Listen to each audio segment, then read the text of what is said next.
Hey guys, today I'm in Carlsbad, California with Rafael. How are you? How's it going? Good. Thanks for letting me come over. Yeah, no worries. Anytime someone's excited about fruits, it's always cool to have them come over and see all the exotic stuff we got growing out here. Yeah, and so far I'm pretty impressed. Right here looking at some cherimoya, and he's got how many different grafts? I Well, see. it's 3 big El Bumpo grafts on that one. I was just Okay. converting this tree over. All right. But So- yeah, there's a...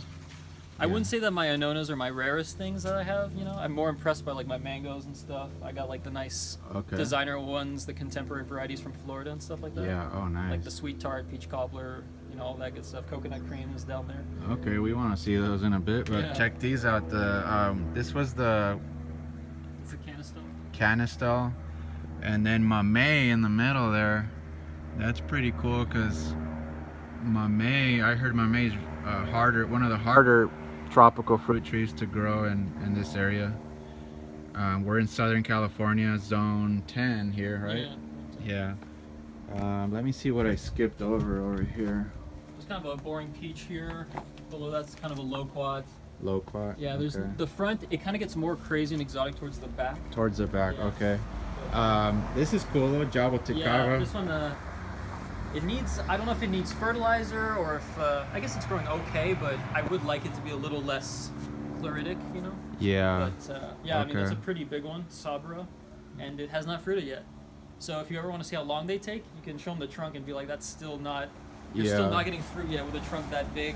And how old is it? I don't know for certain, right? But it's got to be over 10 years old here. Okay. Maybe in Florida you could get this kind of size in less time. Okay. But I'm guessing it's well over 10 from a seed. All right. Yeah. Do you have Jaboticabas? I do. Nice. Yeah, it's probably a little bigger than this one. Oh, nice. Have you gotten fruit yet? No fruit No, yet. yeah. And See, they take their time, huh? I've had it in the ground for a good almost 5 years. Mm. So yeah. All right. Well, we're gonna go. Yeah, keep looking through here. You can just take us wherever you want and All right. show The us. problem is most of my art is super nasty. Like it's all like pots and garbage, you know. That's all right. But yeah, there's different mangoes down there that I've bagged up.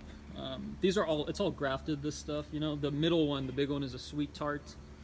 It's my first year finally getting some nice sized fruits, so I'll get to try Okay. those finally, you know. So question, Yeah. what are the bags for? Oh, just in case there's like a rat who wants to grab one, you know. So I just double bag them just to make sure nothing's grabbing them. I'm sure when I have a tree with a bunch of fruits, I'm not really gonna care as much, but Yeah. right now I'm at that stage where I'm so obsessed with getting every last fruit, so I just, you know, I make sure to get them. Yeah, that's a good idea. Yeah. And what is this, a Haas? That's just a big Haas tree that makes like a ton of fruits every year, you know. All right. Yeah, that one's just really productive. Doesn't skip a year, does its thing. Nice. Are you into the avocados at all? Yes. Yeah, I have about 5 or 6 varieties. Nice. Do you have the Charwil by chance? I don't No, know. I always hype up the Charwil because I've gotten a chance to try it, and of the varieties I've tried, I've got to say it's like the best one I've had. Really? Each time I've had it, I thought, yeah, this is the Yeah. best. No, I have Lamb Haas, Nice. Reed, Those are Fuerte, Mexicola, and Fuertes, a couple okay. others. Or maybe that's it. Yeah. I think that's it. I mean, those are good ones. Those are all the Yeah. top ones, right? Yeah. Reed is actually from Carlsbad. Yeah. Originally from here, yeah. Yeah. So repping it. Ooh. Yeah, I grew up here in Carlsbad, and I Oh, remember yeah, we yeah. had 2 really old reed trees. Nice.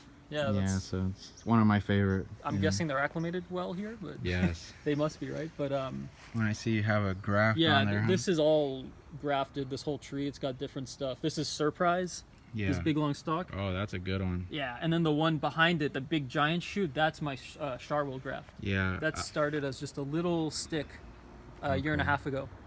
I don't know if you've heard of Surprise. That's one of the ones that doesn't start turning like brown or black or whatever. On the skin or on No, the inside? on the inside. Look. So You're saying it doesn't oxidize? yeah, Oh, interesting. I Yeah. actually didn't know that. yeah. so All that's- the thing I know about Surprise is just that it's, I forget if it's A type or B type. The Haas is whatever Haas is. That's it's the opposite. It's of the Haas, opposite, right? Yeah. And usually the opposite of Haas is the less good avocados.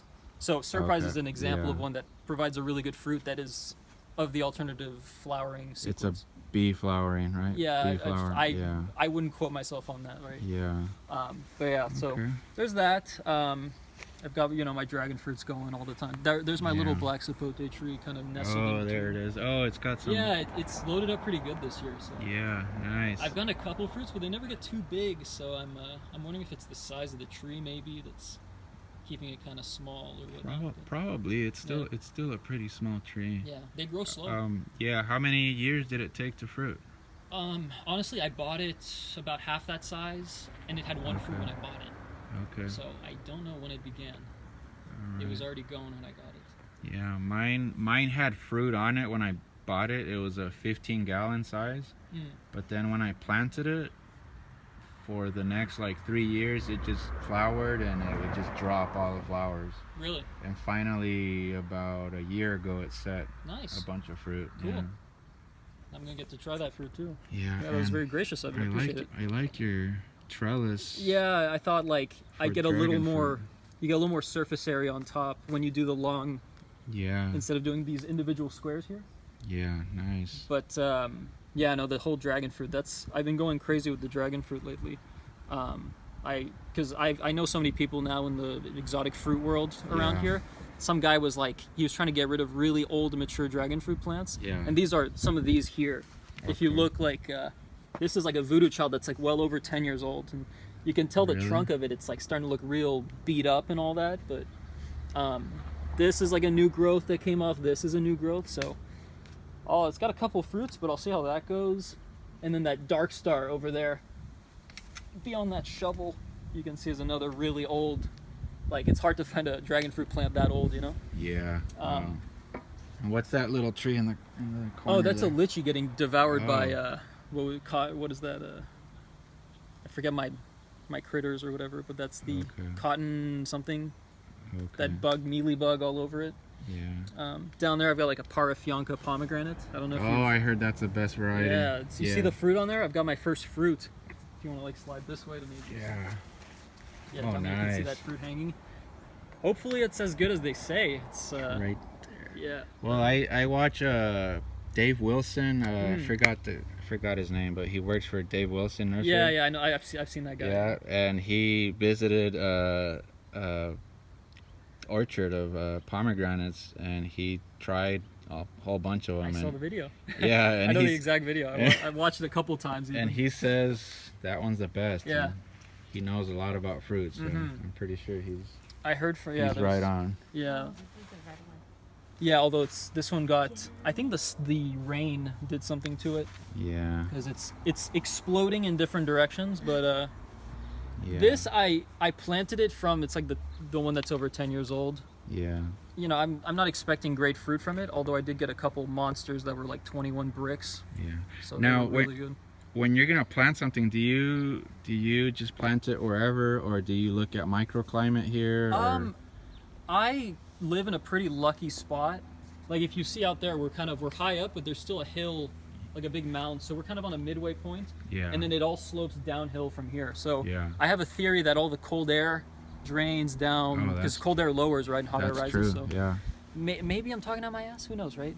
No. That's I've noticed that at my property. Yeah, I'm, right? I'm on the slope too. There you so, go. Yeah, and I've also heard from people who are down low, the cold collects and they get kind of like a cold. They night. get frost. Yeah. Yeah. So I don't worry too much about the temperature.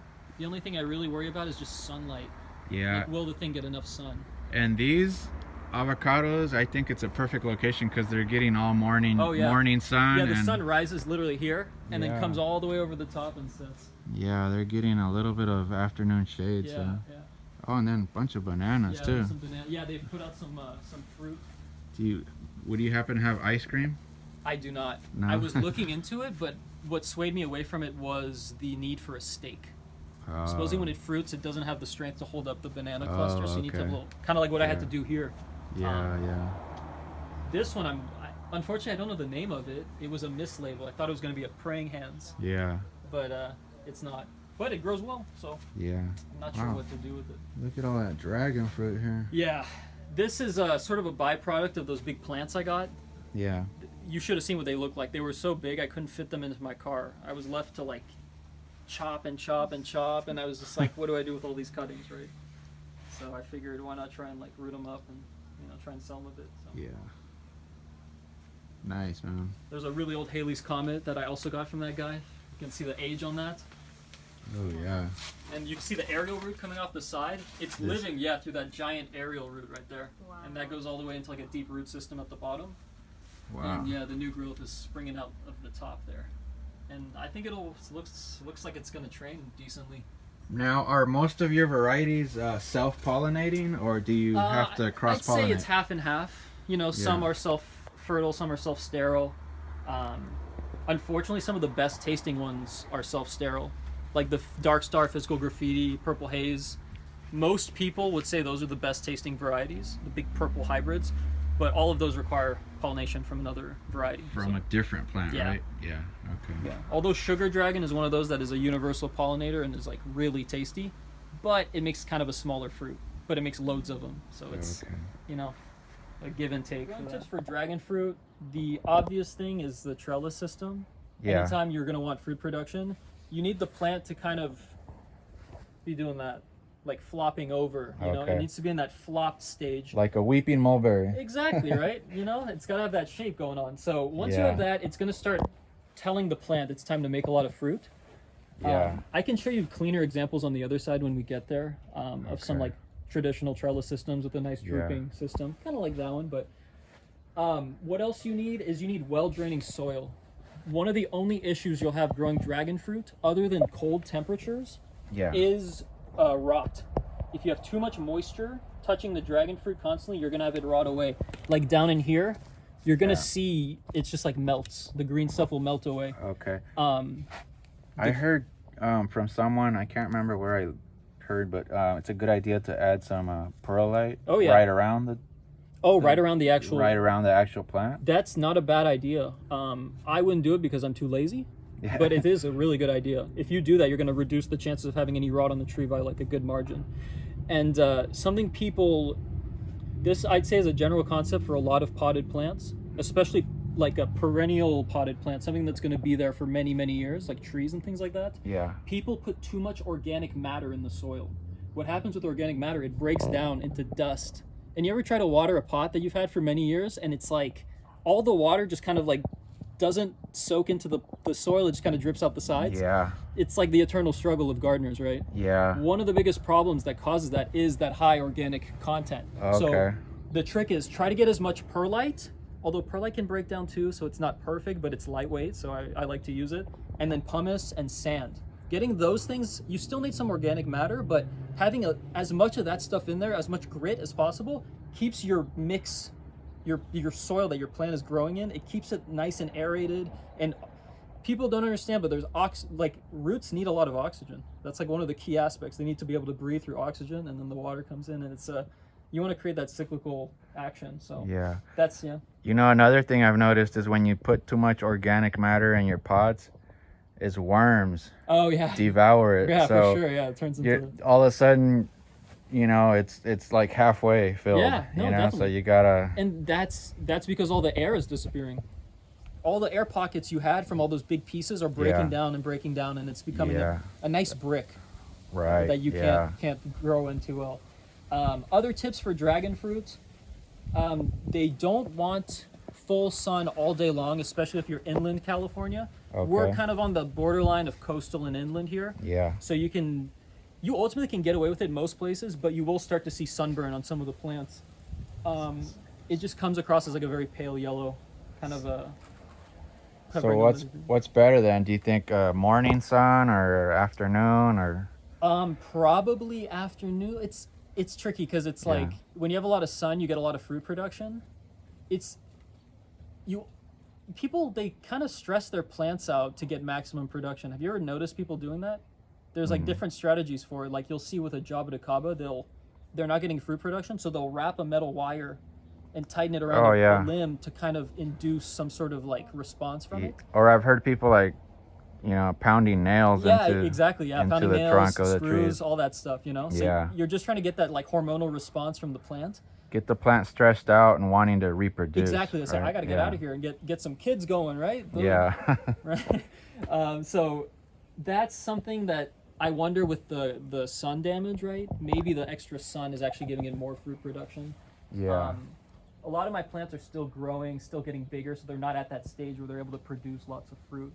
So I'm still in experimental phase. A lot of my knowledge is just based on research online, forums, other people who've been growing longer than I have. I mean, I'm usually the younger person when I'm interacting with people. Yeah.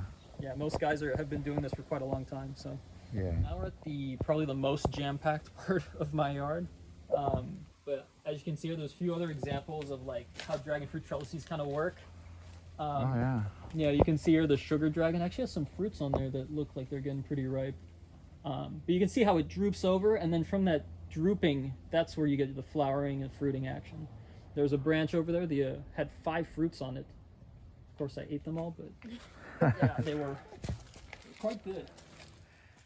Yeah, there's some American Beauty here.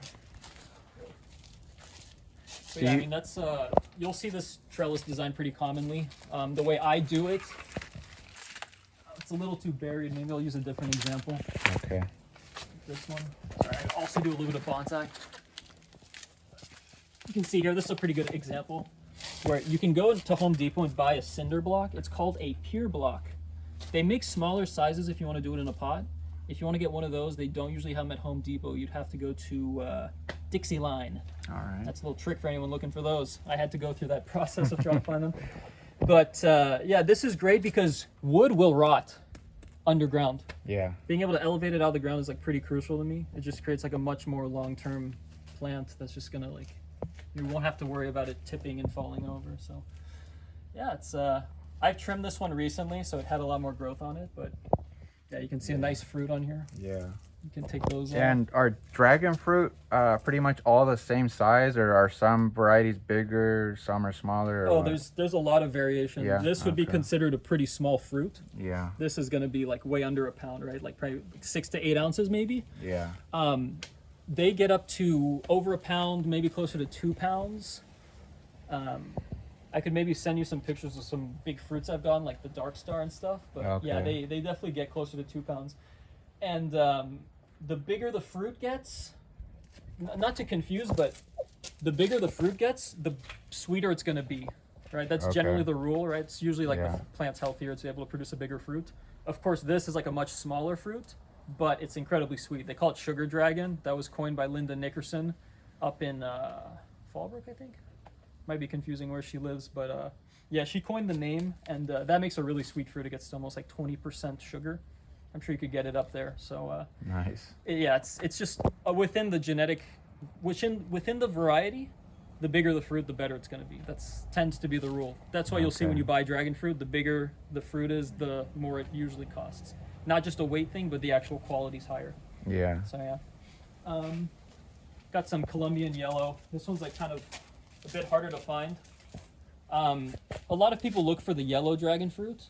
Yeah.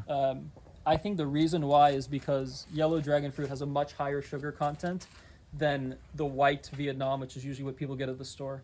A Vietnam white from the store, I personally don't think even tastes good. I struggle to eat them, the store-bought ones, the white flesh ones. Those are about 12% sugar. Yellow varieties like Pelora and the Colombian yellow get to 24% sugar. So literally twice as sweet. So once you get there, now you're talking about something that's actually like really tasty. But the problem we face in the dragon fruit market right now is that no one has access at the store to the purple varieties, the purple fleshed ones with Yes. the nice names like Purple Haze and Dark Star and, you know, Physical Graffiti, all these names. But those are really the best tasting ones. So like we need to somehow get people to realize that like dragon fruit actually tastes like something and is really sweet, you know? Yeah. And it's a nice juicy fruit. It's not just the boring white ones. So yeah, it's interesting. You see a lot of people wanting the yellow because they finally tasted a good fruit at the store and they go, I need to grow this. This is delicious. So is this yellow on the inside, like the actual? No, it's yellow skin, white flesh. Okay. Yeah, I'm sure a lot of your viewers will have probably tried one from the store. It's Yeah.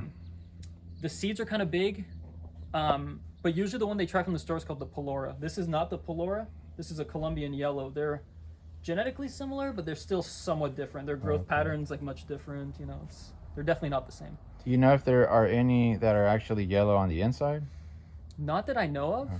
but that is one of the confusions in the market is they hear yellow dragon fruit, purple. Sometimes you hear a red dragon fruit, but they're talking about the skin being red. Yeah. Then you cut it open and it's white. So Yeah. it's, you know, Okay. that's one of the ongoing battles in the naming and distribution of dragon fruits. Yeah. There's an orange type of dragon fruit that's Yeah. pretty rare called Frankie's Red. That's And- actually, I can show it to you. It's right here. And It's quite small, but for those people getting into dragon fruit, it's a good idea to start off with self-pollinating varieties, yeah. right? Yeah, there's usually a few that I recommend to people who are just starting out. Yeah. The two good beginner ones I always recommend are Sugar Dragon and American Beauty. American Beauty is going to give you a nice big fruit that comes from the Guatemalensis. Those are some of the best tasting ones. And then the Sugar Dragon gives you a nice, super productive universal pollinator. It just makes a lot of pollen. It's good for all your other varieties for pollinating them. And it makes a lot of fruits that are really flavorful. It's one of my favorite tasting ones. It's got like of course, really sweet, but it's also got like a nice rose water perfume action. Have you tried? How many dragon fruits have you tried?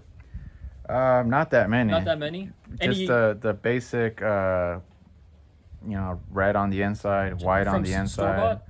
No, I've tried the store ones, but Have you had someone who's handed you like a nice from our dragon fruits? Okay, perfect. Yeah. So you can tell that there's a higher quality. Oh to yeah, it. definitely, It's way like better. It's like night and day. It's not even Yeah. the same fruit, but But I still gotta try the more rare varieties, For like sure. the dark purple ones. yeah. I might have Yeah. one on there. With all the rain, I don't know that it's going to be super sweet, Yeah, but we can open it up if you wanted to taste Sugar Dragon and see what it's like. yeah, sure. Yeah, so we'll hit you up with that after. There's a few rare ones. Godzilla there. Some people kind of freak out about that one. Godzilla. Yeah, it grows super funky. It grows like a big twist. It Oh yeah, it's all twisted. Yeah, it wants huh? to grow any direction but straight. So that's its thing. Oh wow. Yeah, there's an Asunta 5 here and Asunta 4. Those are some varieties that make red flowers. The whole Asunta line comes from nice. Edgar Valdivia. I don't know if you're familiar Yeah, with I've heard of him. you've He's up north somewhere, right? Yeah, I forget exactly where, but yeah, he's got a big piece of property and he loves creating new varieties of dragon fruit, right? Yeah. And the way you do that is you pollinate a flower, take the fruit, plant the seeds, and those will give you just brand new fruits once they grow up. So, like Nice. this, for example, is something I got from a friend on a tropical fruit forum. I went to his place and he gave me a bunch of cuttings way back in the day when I started out. And one of the things he gave me was this thing, which is a cross between an unknown white that makes a really, really delicious fruit and a physical graffiti, which also makes a really delicious fruit. As you can see, it grows terribly. It has a lot of genetic issues because of the white side of it. That Yeah. white makes a great fruit, but at the cost of being a horrible grower. It grows terribly. It rots a lot, so it carried over some of that genetic into this new variety here. And this is a one-of-a-kind variety. No one has this, right? It's completely unique. But Yeah. truly, anytime you plant a seed, it's a unique new fruit, unless it's a polyembryonic variety of plant. But Okay. yeah, sorry, this is like If you cross pollinate, right? Well, yeah, because like a self-pollinating variety, if you plant the seed from one of those, it's probably gonna be the same, right?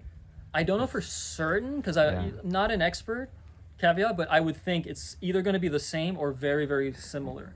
Yeah. Maybe the fruit size will be Yeah. a bit different, but I would guess you're probably going to get a lot more similarity than if you start crossing different stuff. Yeah, but if you cross pollinate Now you're and mixing then genetics. you yeah. take that fruit and plant its seeds, then you're getting Oh yeah, you're going to get each one of those seeds hybrid. is going to make a new variety of fruit, and maybe one of those will be better than the stuff we're used to, and then the Yeah. rest might be worse. It's a numbers game. It's really like a lot of randomness going on. yeah. Yeah, this is like a Luke's Garcinia. That's pretty rare. If you've ever seen that before. No. Haven't heard of Luke's Garcinia? That's one of the more recently discovered fruits out of Puerto Vallarta, Mexico. I can never okay. pronounce it correctly. But it's a guy there named Luke, and there's another friend of his named Raul, and they had a big piece of land or had access to some piece of land down there, and they stumbled upon these big fruit trees that would make these nice big yellow fruits that you could kind of open up and had a big seed in there, but had this delicious melting flesh that they came to realize was related to mangosteen. I don't know if you're familiar with mangosteen. It's like a very popular fruit in like Asia. They call it like the queen of fruits. It's like a purple orb with a little green cap. And then you crack it open. It's got like a hard outer shell, and it's got these inner lobes that are white and it's like a juicy, really delicate, really delicious flesh that it's like, the problem with it is there's not enough flesh. That's the biggest problem, but it is probably one of the best tasting fruits out there. And a lot of people who've tried it are like, they desperately seek it out. They pay like $14 a pound for it, you know? Wow. But the big problem here is it's too tropical. It won't grow here. This, however, that discovery is able to handle a lot more cold. It can easily grow here. So it's one of the slowest growing plants I've ever seen. This is probably a 4 to 5, I'd say 5 years old at this point. Wow. That's a 5-year-old tree from a seed, maybe. And it probably didn't grow optimally. You can see it's kind of burning on the edges. But yeah, it's very rare. It's brand new, and Luke discovered it, so they just kind of named it Luke's Garcinia. Nice. Yeah, and now there's definitely a lot of, that's my little Java collection up there. Oh yeah. Yeah, I've got some slightly rarer ones like the Novak Cauliflora, the Otto Anderson, Vino Branca. Now, so I understand you sell some of these plants, right? Yeah, propagate, sell some stuff. So you want to tell them your Instagram? Yeah, well, I'm Gala Plants at Instagram. That's GALA Plants. I also have a website, galaplants.com, and I'm actually finishing up that website this week. I've been having some late nights trying to get that whole website up and running. So yeah, I focus entirely on exotic and rare fruiting plants. A lot of stuff you don't have to replant. Like, I'm not into vegetables and things. I'm only into like permaculture type of stuff. Yeah, you know? Yeah. But, I'm kind of the same way. Yeah, it's out of laziness. I don't have the patience to replant, you know? Yeah, plants like these are a lot. I mean, they don't need everyday attention. Yeah, you know? yeah. And if you have like a watering system, automated watering system, and you fertilize every once in a while, it's free. You know, it's like it's ready to go. Yeah. More Java here. Huh? Yeah, those are just some regular Sabras I got on eBay a while back, and just was like, oh, those look pretty good for a good price. So that was when I was in my Java freaking out phase, you know. Yeah, moringa. Oh yeah, some moringa in there. What do you think of the taste of the leaves of this? I like it. Yeah, it's like kind of strong. Yeah, I like it. I put it in like smoothies before. We've put it in salads before. Nice. Or I hear soup. People like drop them in soup, and they kind of lose that horseradish flavor even because they get cooked down a bit. Yeah, I haven't tried them in soup. Most of the time though, I just take a little piece and just pluck it. Just pluck it and eat it. Supposedly, it has more protein by weight than red meat, and more calcium than milk, and it's just it's really supposed to be one of the. It's definitely a superfood. Yeah, for sure. All right. Well, thanks for. Sorry it's such a mess out here. You know, trying to clean it up a bit, but it's. I need room. Is what I need. I plan on eventually moving to a bigger land, but. Yeah. All right. Well, thanks for having us over. Yeah, thanks for checking it out. Yeah.